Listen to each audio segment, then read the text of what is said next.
Hello, this is Alec Kerr, the film critic for the Conway Daily Sun, and today I don't want to talk about anything entertainment related. I want to talk about swine flu. Now, I realize I'm coming to this a couple weeks late, but I just wanted to take the time to really kind of process my thoughts on it, and this is what I've come up with. A couple days ago, there was a headline that really kind of crystallized everything for me, and it was this: Fears of swine flu rebound as Mexico returns to normalcy. Now, this just made me think of the voiceover narration to like a horror movie trailer. You know, something along the lines of, just when you thought it was safe to go back into the woods. Just when you thought it was safe to go back into the water. But in this case, it's, just when you thought it was safe to go back to Mexico. Swine flu 2, hog wild. Because south of the border, nobody can hear you squeal. Now, I realize I shouldn't be making light of this, because there's been 42 confirmed deaths in Mexico and 1,112 confirmed cases of swine flu in Mexico, and 642 confirmed cases of it in the US, and 2 confirmed deaths from complications from swine flu in the US. But I can't help but feel that we're taking things too far and unnecessarily creating this atmosphere of fear and paranoia. I read somewhere that there was a university where the president wasn't going to shake the hands of the graduating class.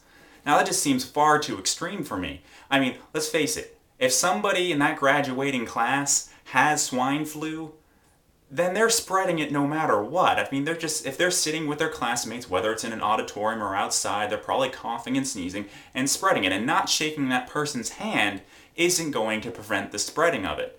Now, hopefully the person would have the good sense not to go to his graduation if he had flu-like symptoms, but you never know, and that's the thing. People should just be using common sense here. If they're not feeling well, they should stay home. They should be washing their hands, taking care of themselves, trying to, avoid, the symptoms and everything. But, again, with going back to the media, though, I can't help but be reminded of 1984. Now, I realize bringing up 1984 is heavy-handed and kind of a cliche, but I can't help but be reminded of when they did the whole switcheroo where their former enemy is now their ally, and their ally is now their enemy. And it just seems like, that's not a direct, obviously, one-to-one correlation, but I can't help but feel that we're just creating this as a distraction. We're just trying to shift,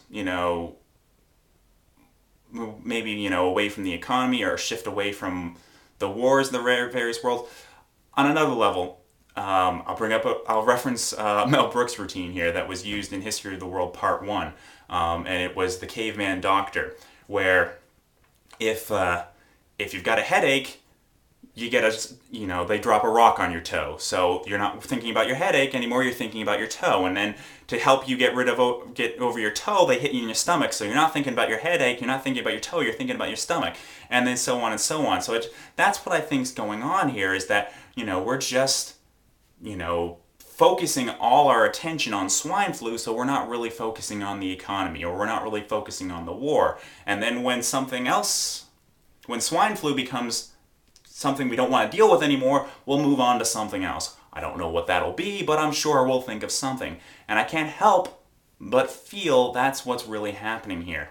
And now, I'm not trying to marginalize the people that have died from this, or the people that are feeling ill from this, but I just think it's being blown out of proportion.